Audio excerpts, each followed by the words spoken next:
तो गाइस हम जंगल में बहुत दूर निकल आए हैं। तो आप देख सकते हो कि सहसूत तो खा चुके हैं, जो आपको हम अभी आगे वीडियो में दिखाएंगे। और अब यहाँ पे नंबर आ गया है बैर खाने का। यहाँ पे मीठे मीठे बैर हैं। तो गाइस आप देख सकते हो यहाँ पे कितना बैर लगा है, देखिए कितना बैर लगा है। और ये चने का खेत भी है, यहाँ भी चना भी मिल जाएगा। और सीजन भी चना का चल रहा है, जैसे कि देखो हम तुमको दिखा रहे हैं। ये देखियो गाइस, अब हमको नहीं पता कि किसका खेत है, ये नहीं पता, बस खाने से मतलब है। अब हम खाएंगे और सहसूत तो खा चुके हैं। अब हम चना खाएंगे और बैर खाएंगे।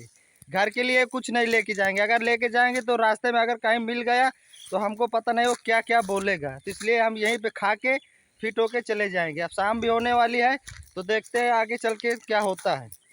आपको शाम को पूरा फुल वीडियो मिलेगा। मिलते हैं नेक्स्ट ब्लॉग में।